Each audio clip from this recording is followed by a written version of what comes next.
Hi hello dears, welcome back to എജസ് online tuition. അപ്പം ഇന്ന് നോക്കാൻ വേണ്ടി പോകുന്നത് ഇംഗ്ലീഷാണ്. Unit 3 the trumpets of chance എന്ന് പറഞ്ഞിട്ടുള്ള ഈ ഒരു യൂണിറ്റിൽ നമുക്ക് 3 ലെസണാണ് പഠിക്കാനുള്ളത്. And another day in paradise, war, അതേപോലെ പീസ് ഓഫ് സ്ട്രിങ് എന്ന് പറഞ്ഞ ഈ ഒരു 3 ലെസണാണ്. അപ്പോൾ ഇത് 3 നമുക്ക് പെട്ടെന്ന് തന്നെ പഠിച്ചെടുക്കാം. അപ്പോൾ ഒട്ടും വായിക്കുന്നില്ല, ക്ലാസ്സിലേക്ക് പോവുകയാണ്. അപ്പോൾ ഏത് സബ്ജക്റ്റ്, എങ്ങനത്തെ ടോപ്പിക്, ഏത് ടൈപ്പ് വീഡിയോ ആണ് നിങ്ങൾക്ക് വേണ്ടതെന്ന് പറഞ്ഞാൽ നമുക്ക് ചെയ്യാം കേട്ടോ. അപ്പോൾ നമ്മുടെ ഈ ഒരു അനദർ ഡേ ഇൻ പാരഡൈസ് ആരാ എഴുതിയത്? ഫിലിപ്പ് കോളിൻസ് ആണ്. അപ്പോൾ അദ്ദേഹം എന്താണ് ഇതിൽ പറയാൻ നോക്കാം. A man ignores A homeless woman asking for help on the street. ഒരു സ്ട്രീറ്റിൽ ഒരു വുമൺ ഹെൽപ്പ് ചോദിച്ചപ്പോൾ സ്ത്രീനെ ഒരു മനുഷ്യൻ അല്ലെങ്കിൽ ആ മാൻ ഇഗ്നോർ ചെയ്യുകയാണ്. She's cold and hungry. അവൾ ഭയങ്കര കോൾഡും അതേപോലെ വിശപ്പും, അവൾക്ക് നല്ല വിശപ്പുണ്ടായിരുന്നു. But he pretend not to hear her. അപ്പോൾ അവൾ വിളിക്കുന്നത് കേൾക്കാത്ത പോലെ ഇദ്ദേഹം പോവുകയാണ്. The song another day in paradise by Phil Collins. അപ്പോൾ ഈ ഒരു സോങ് ഫിൽ കോളിൻസ് എഴുതിയിട്ടുള്ള another day in paradise highlight how people often ignores others suffering. മറ്റുള്ളവർ സഫർ ചെയ്യുന്നതിൽ നിന്നും ഈ പീപ്പിൾസ് എങ്ങനെയാണ് മറ്റുള്ളവരെ ഇഗ്നോർ ചെയ്യുന്നതെന്നാണ് നമുക്ക് മനസ്സിലാക്കി തരുന്നത്. This title is ironic. It shows how the comfortable often overlook the poor. അപ്പോൾ നമുക്ക് മനസ്സിലായില്ലേ, ഇത് ഭയങ്കരമായിട്ടും, അതായത് അനദർ ഡേ ഇൻ പാരഡൈസ്, പാരഡൈസിലൊരു മറ്റൊരു ദിവസമായാൽ മതിയായിരുന്നു. കാരണം she is suffering a lot, അതാണ് ഇതിൽ നമുക്ക് പറയുന്നത്. അപ്പോൾ ആ ഒരു പൂറായിട്ടുള്ള ആ ഒരു വുമണിൻ്റെ കഷ്ടപ്പാടാണ് നമുക്ക് ഈ ഒരു ഇതിൽ നിന്നും മനസ്സിലാക്കുന്നത്. അപ്പോൾ അവളുടെ ആ മാനസികാവസ്ഥയാണ് മെയിനായിട്ട്. ഇനി അടുത്ത ചാപ്റ്ററാണ് പീസ് ഓഫ് സ്ട്രിങ്. അപ്പോൾ ഗീഡി മുപ്പസൻ എന്ന് പറഞ്ഞിട്ടുള്ള അദ്ദേഹം എഴുതിയിട്ടുള്ളതാണ്. അപ്പോൾ ഇതിലെന്താ പറയുന്നത് നമുക്ക് നോക്കാം. Piece of string by Guy de Maupassant is a poignant tale about the master Hauchecorne. ഹോഷ്കോമിൻ്റെ മെയിനായിട്ടുള്ളൊരു സംഭവമാണ് ഇത്. A poor peasant who picks up a small piece of string from the ground. ഒരു ചെറിയൊരു പീസ് ഓഫ് ഒരു നൂല് കഷ്ണം ഗ്രൗണ്ടിൽ നിന്ന് എടുത്തതാണ് ആര്? നമ്മുടെ Hauchecorne. He is later accused of stealing the wallet and ostracised by the community. അപ്പോൾ അവിടെ ഒരു വാളറ്റ് കാണണ്ടായി എന്നുള്ളൊരു കാര്യം അനൗൺസ്മെൻ്റ് ഉണ്ടായിരുന്നു. അപ്പോഴാണ് അവർക്ക് മനസ്സിലായത് ഇയാളാണ് അത് എടുത്തതെന്ന് പറഞ്ഞാൽ ഇയാളെ ഭയങ്കരമായിട്ട് തെറ്റിദ്ധാരണ കൊണ്ട് ഇയാളെ ഭയങ്കരമായിട്ട് ഇങ്ങനെ അല്ലെങ്കിൽ കുറ്റപ്പെടുത്തിക്കൊണ്ടിരിക്കുകയാണ്.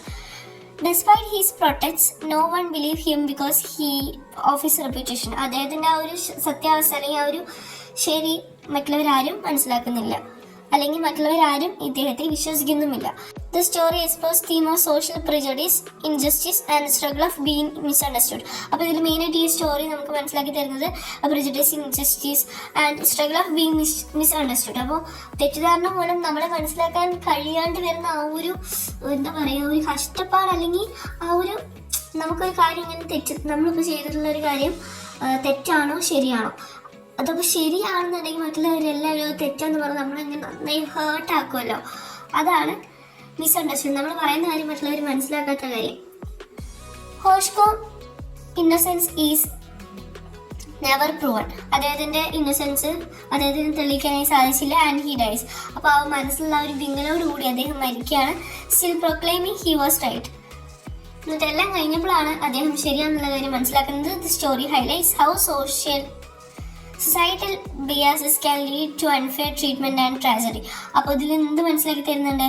Societal biases. അപ്പോൾ നമ്മുടെ സൊസൈറ്റി റിലേറ്റഡ് ആയിട്ടുള്ള കാര്യങ്ങൾ നമ്മുടെ അൺഫെയർ ആയിട്ടുള്ള ട്രീറ്റ്മെൻറ്റും ട്രാജഡിയിലേക്കും എത്രത്തോളം വരുത്തുന്നുണ്ട്, എത്രത്തോളം ഇമ്പാക്റ്റ് ചെയ്യുന്നുണ്ട് എന്നുള്ള കാര്യമാണ് മനസ്സിലാക്കി തരുന്നത്. ഓക്കെ അല്ലടാ. വാർ ലൂഗി പിരാൻഡില്ലോ എന്ന് പറഞ്ഞ അദ്ദേഹം എഴുതിയിട്ടുള്ളതാണ്. എന്താണ് ഇതിൽ പറയണത് നമുക്ക് നോക്കാം. War by Luigi Pirandello is a sad story about a father who lost his son in the war. അപ്പോൾ ഒരു വാറിൽ നിന്നും അദ്ദേഹത്തിൻ്റെ മകനെ നഷ്ടപ്പെട്ട ആ ഒരു വേദനയാണ് ഇതിൽ പറയുന്നത്. He is trying to get some recognition of compensation from the government. അപ്പോൾ കുറച്ച് റെക്കഗ്നീഷനോ അല്ലെങ്കിൽ കമ്പൻസേഷനോ ഗവൺമെൻറ്റിൽ നിന്ന് കിട്ടാൻ വേണ്ടി അദ്ദേഹം ട്രൈ ചെയ്യുകയാണ്. But they are treating him like just another number. അപ്പോൾ മറ്റുള്ള ഒരാളായിട്ട് അല്ലെങ്കിൽ വേറൊരു നമ്പറായിട്ട് അദ്ദേഹത്തെ ട്രീറ്റ് ചെയ്യാണ്.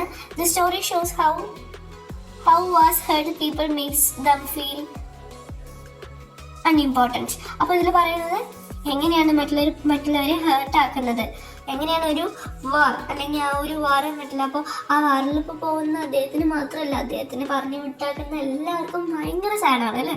അൺഇമ്പോർട്ടൻ്റ് ആയിട്ട് അവരെ ഫീൽ ചെയ്യിപ്പിക്കുന്നു. The father's grief is ignored, highlighting the pain and the indifference surrounding your.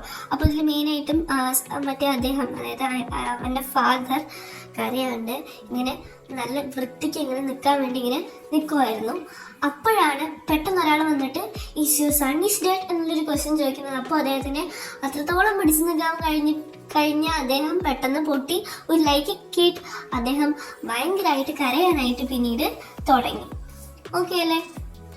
അപ്പോൾ ഇതാണ് നമ്മുടെ ഈ ഒരു യൂണിറ്റ് 3. അപ്പോൾ ഇതുപോലുള്ള ബാക്കി യൂണിറ്റ് വേണമെന്നുണ്ടെങ്കിൽ പറഞ്ഞാൽ മതി. നമ്മുടെ ബാച്ചിലർ സ്റ്റുഡൻസ് ആണെങ്കിൽ പിന്നെ പേടിക്കാൻ വേണ്ടി നമ്മളെല്ലാം കറക്റ്റായിട്ട് തന്നെ കൊടുത്തിട്ടുണ്ട്. ഓക്കെ അല്ലേടാ?